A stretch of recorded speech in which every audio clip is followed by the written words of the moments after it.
co-founder of DLA Ignite. I'm here with Samantha, and we're going to talk about imposter syndrome. I have had so much people messaging me saying, I really need to watch this. I really need to learn that. I suffer from it all the time. I do.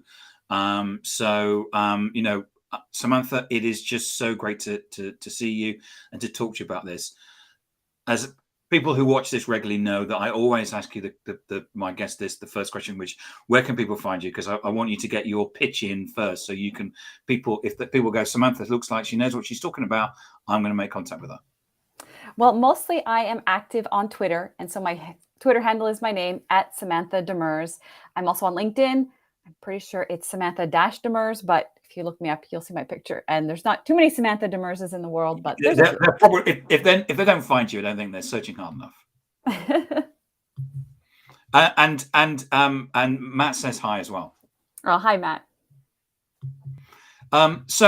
Just to get into the conversation, you worked in. Let me get this right. You worked in a number of. Do you call it public sector or something in Canada, and then you went out by yourself. But talk us through your journey in terms of how you got to where you are today. Yeah, so I worked for the House of Commons of Canada for 12 years. I got in pretty young. I think I was 22 or 23 and got a permanent job. And so I felt like I was set for life and that I would be there till I retired because I could retire young and had great benefits, good maternity leaves, all that sort of stuff.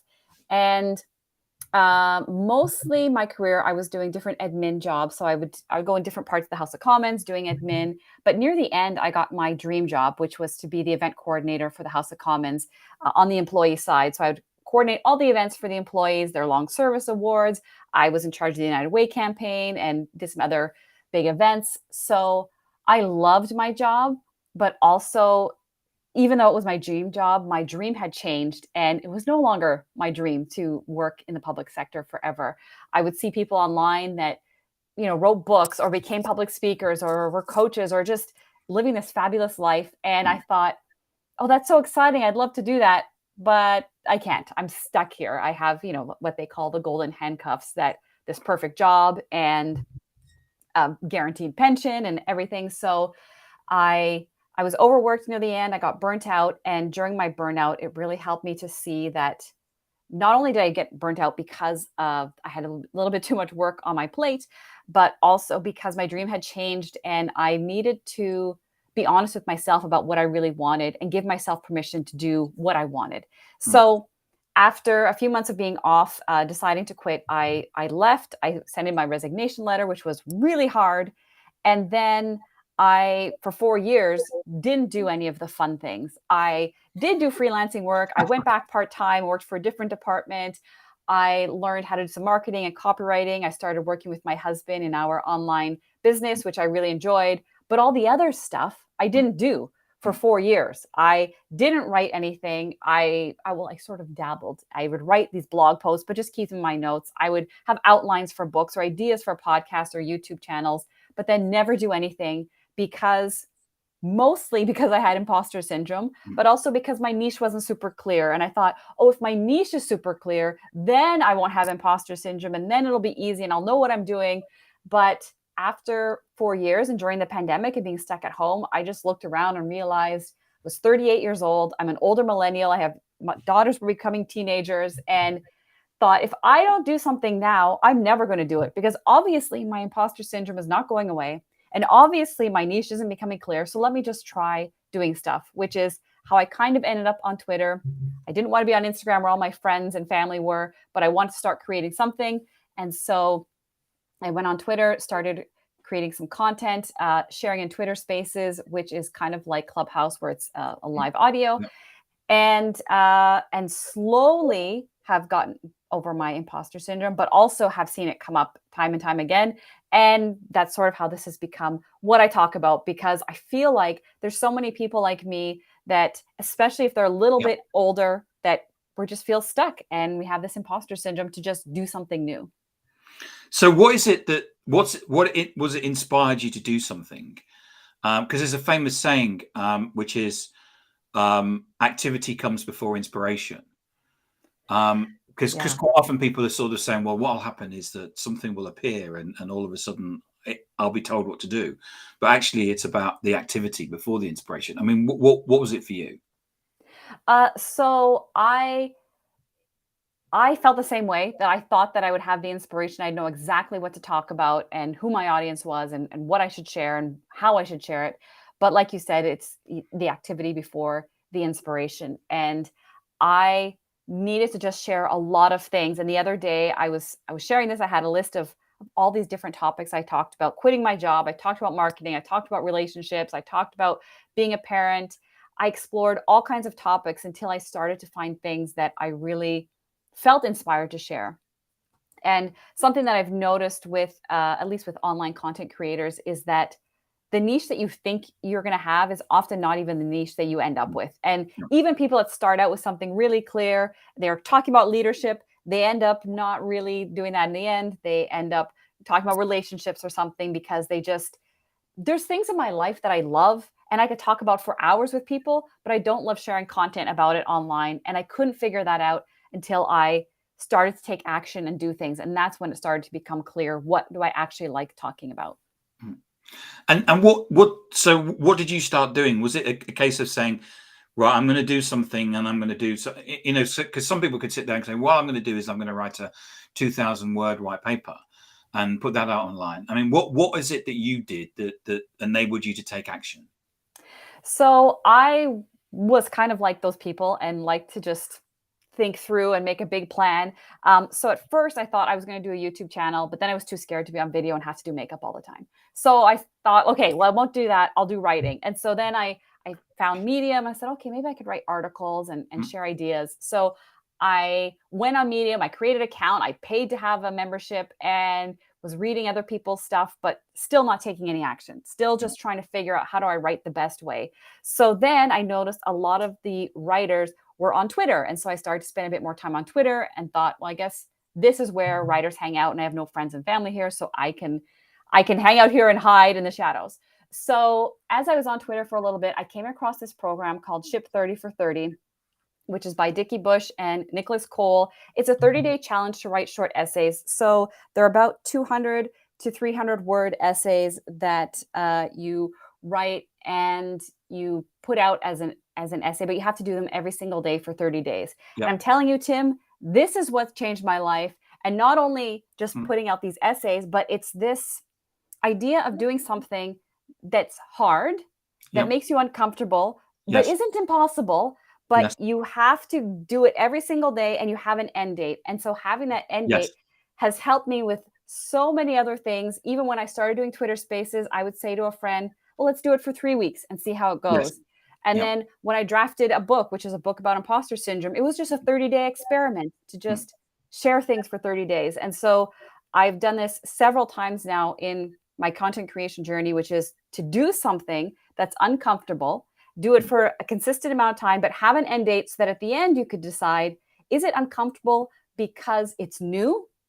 Or is it uncomfortable because you really don't like it and you don't want to do it? But I needed that kind of a challenge in order to really push me to put things out there, because my imposter syndrome manifested as perfectionism, as over editing, Yeah. as questioning myself and my abilities. I thought everything I shared was stupid and that nobody would like it. And even if I just wrote it and I thought, oh, this is so good, when I go back and reread it 5 minutes later, I think this is ridiculous. I really shouldn't share this. And Mm. that was my pattern for my whole life.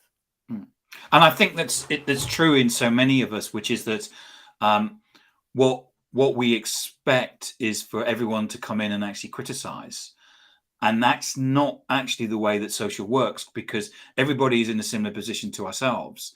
And the fact that you've put something out usually is like, wow, at least you've done it. Because I've been sitting there with these blogs and doing nothing about them for weeks. But I've seen people, spend 30 minutes working out what image they're going to put on it. And it's like, you don't need to do that because no one's going to care. Yeah, Um, exactly. so you talk about when we talked beforehand, you talked about you started off by doing experiments. So Yeah. talk us through that as well. So that's really, I think, even when I did Ship 30 for 30, I didn't think of it as an experiment per se, but as I did things after that, realizing that doing something with somebody else, so having some kind of accountability, kind of like a gym buddy, but with content creation, having a set amount of time to do it. So you have to do it more than once, and having an end date is what really helped me. But also the mental framework of thinking of it as an experiment. And so I'm sure that mostly why I didn't start a YouTube channel was because I thought I'm going to have to do this forever. And I'm sure that I didn't start a podcast because I thought I'm going to have to do this forever. And if I do a newsletter, I'm going to have to do this forever, because you're supposed to be consistent and that's how you grow things. And I'm a marketer. And so I know that it's true. But I know that also as a human, we evolve and we change. And since I hadn't created anything and I didn't really have a niche, there was not really a point to start a podcast or YouTube channel that's just kind of about everything. And so for me, it worked really well to be on Twitter, where you could just put out ideas and they kind of disappear after a day or two anyway. And to think of everything as an experiment, that took a lot of my own pressure off my perfectionism and my inner critic, because it's an experiment, so I could fail. It's an experiment, so I might not love it. It's an experiment, so if it's awful, it's okay. It was just an experiment. And I do love the point that you make about having the end date, which is, I've done we do a podcast on Fridays where the team actually gets together, and when we set it up, I said we're going to do it for 3 months, and at 3 months we're going to decide what this is about beforehand. We're going to run it for 3 months, and then we're going to decide what we're going to do afterwards. When we did Clubhouse last year, we decided beforehand why we were going on to Clubhouse. We did it for 3 months, and we realized we're not achieving what we wanted to get, so we stopped doing it. And that was the other thing, which is to have the ability to say, I'm not doing this because this isn't doing what I want it to do. Yeah. I think that is something that I've seen with myself, and when I've given other new creators advice to just try something out and have that end date takes so much pressure off. Because also when you're doing something like this with someone, it also helps that sometimes you don't even know how a partnership's going to work out. And this is so true, like in life and in business. And it's so hard to find a really good partner. But even if it's just a podcast co-host or someone you're experimenting with doing Twitter Spaces or Clubhouse, it's really helpful to have that person. But sometimes the dynamic might not be the way that you want it to be. But you have that person, so you have to show up together and you have a commitment. And so you can push through your fears together, but then at the end say, my life has changed, my time has changed, and get out of it after if it doesn't work so well for you. So what about the fear of judgment? How do you get over that? That is really hard, because one thing that I realized after I quit my job, or at least when I was on my burnout phase and trying to work through why I was burnt out, my boss was micromanaging and very difficult to work with. But I realized through having a really good coach after that, the reason why it hurt me so much, the micromanaging, was that I micromanage myself so much. And I've seen that happen again also with the content that I put out, is that it's not even so much about other people judging me. I judge myself so much. So the one time that I put out a tweet, probably 7 or 8 months into my Twitter journey, having like about 6,000 followers at that point, somebody noticed that I had a typo. And Tim, I'm the kind of person that doesn't have a typo. The typo, yeah. Yes, I did not put a apostrophe S on someone's. I wrote someone instead of someone's. Yep. And it hurt me so much. It was like a knife in my heart of like, how did I do this? How did I make this mistake?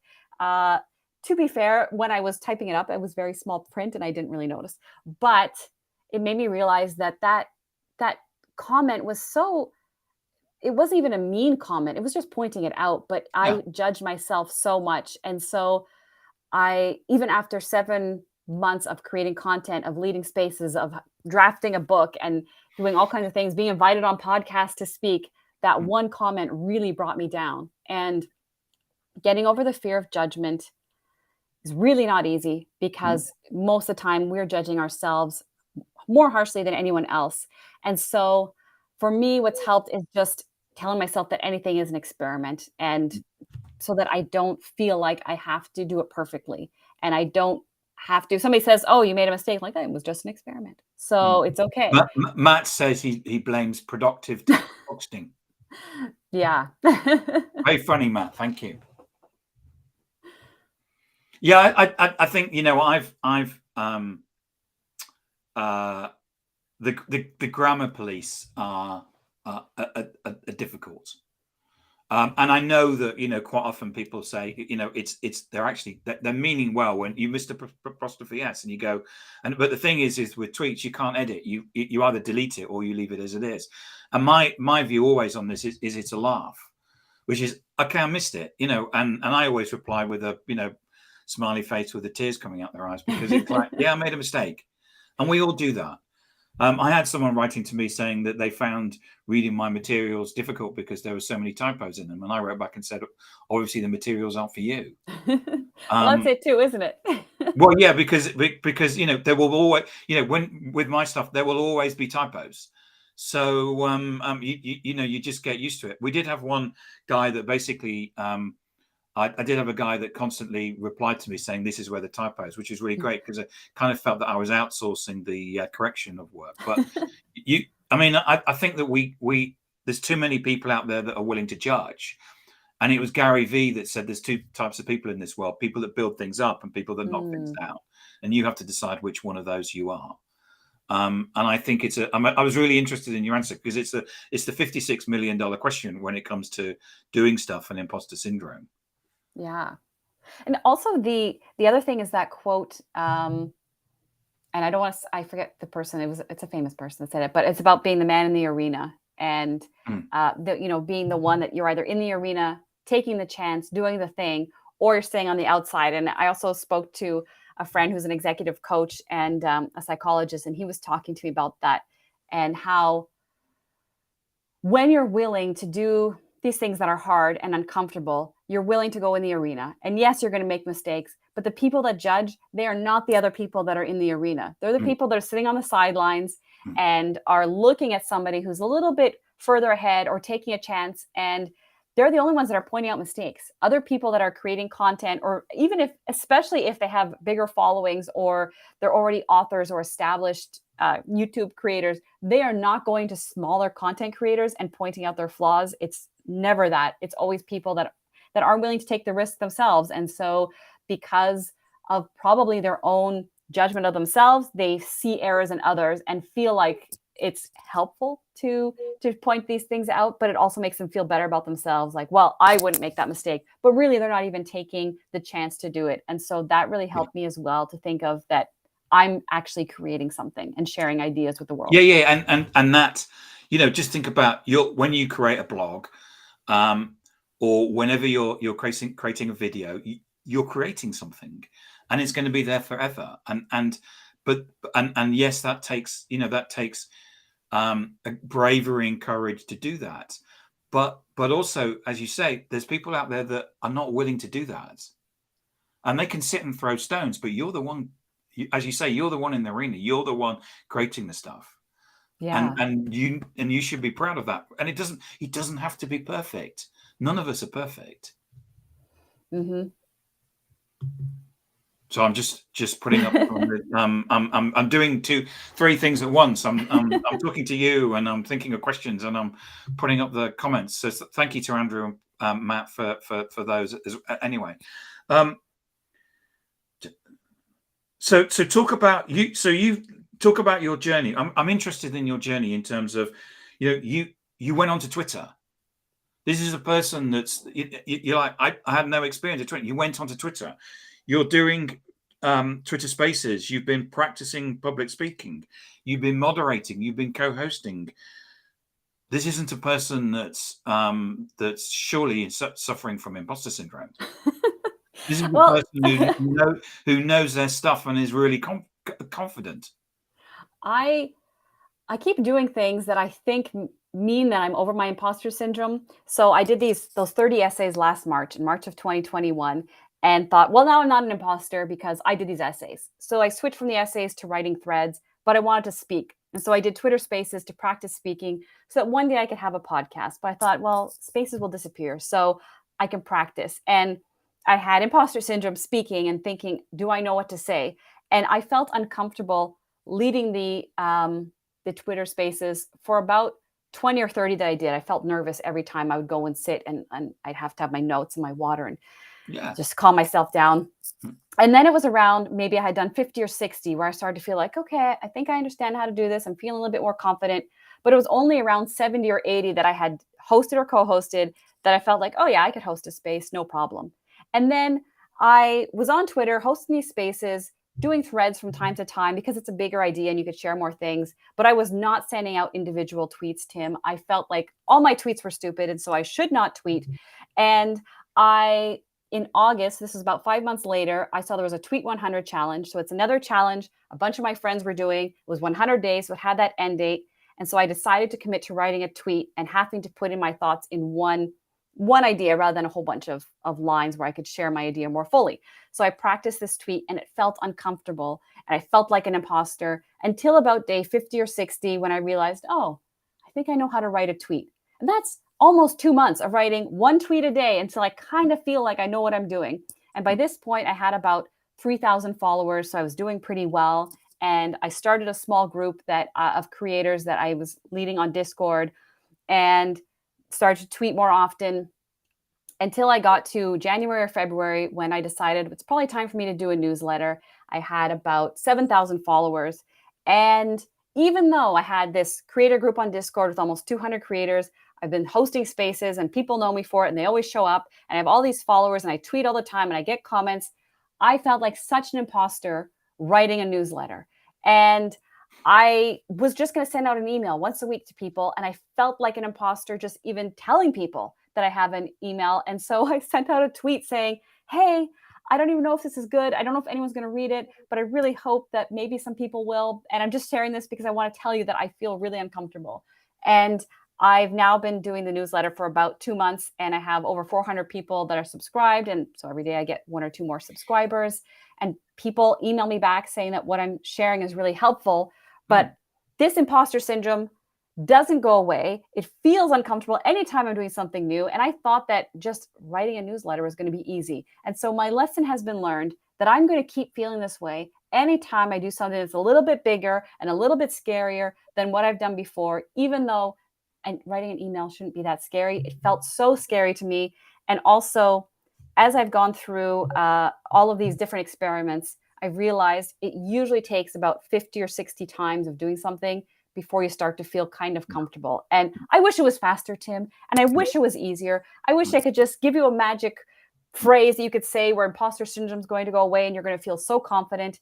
But it doesn't really fully go away. You just sort of get better. And hopefully you remember to think about the things you have accomplished and the people that have written you nice notes. Thank you for the things that you're contributing to the world. So Matt asks the question, I think you probably have answered it, which is, would you say you can cure it or do you learn to live with it? And I think you're saying that you need to learn to live with it. Yeah, and it's kind of a balance where it's way less for a lot of things. But then sometimes, like for example, I was asked to be a guest in a Twitter space to talk about hosting Twitter spaces because I've done over 100. And I thought that I would have nothing to say. I thought that I would just say, oh, you just show up and you talk. And I would have 2 lines to say and it would be over. And that space went for about 2 hours. There was about 800 people that listened. People were coming up and asking questions. And obviously I could talk on and on about it. And yet, even with me having done so many spaces and knowing how to host, writing people messages about my, 6 steps or so that you can do to help you out, I still felt like an imposter with something like that. But then other days, I feel completely fine. And so I think that to answer Matt's question is that it's not fully cured, but you can get better. And sometimes it'll just come up out of nowhere. Samantha, it's been fantastic talking to you. And I appreciate Matt and Andrew and their comments as well and the questions. Samantha, remind people where they can get hold of you. So you can find me on Twitter at Samantha Demers. I also have a LinkedIn account. I'm pretty sure it's Samantha-Demers. And on Instagram, it's also at Samantha Demers. And I am writing a book, which is The Creator's Guide to Overcoming Imposter Syndrome. And I'm about to start a podcast with my friend. We're also doing this as an experiment. We're doing 30 interviews with other creators about the things that stopped them from starting and how they got over it and what they're doing now. And so that's going to be starting to record shortly. And it's called The Sam and Brody Show. Okay, brilliant. Thank you so much. Samantha, I really appreciate the insight. And as I say, I got so many people inboxing me, if that's a word, about today and that. So I hope other people have actually been able to watch this as well. Appreciate you coming on and talking to us. Thank you so much, Tim.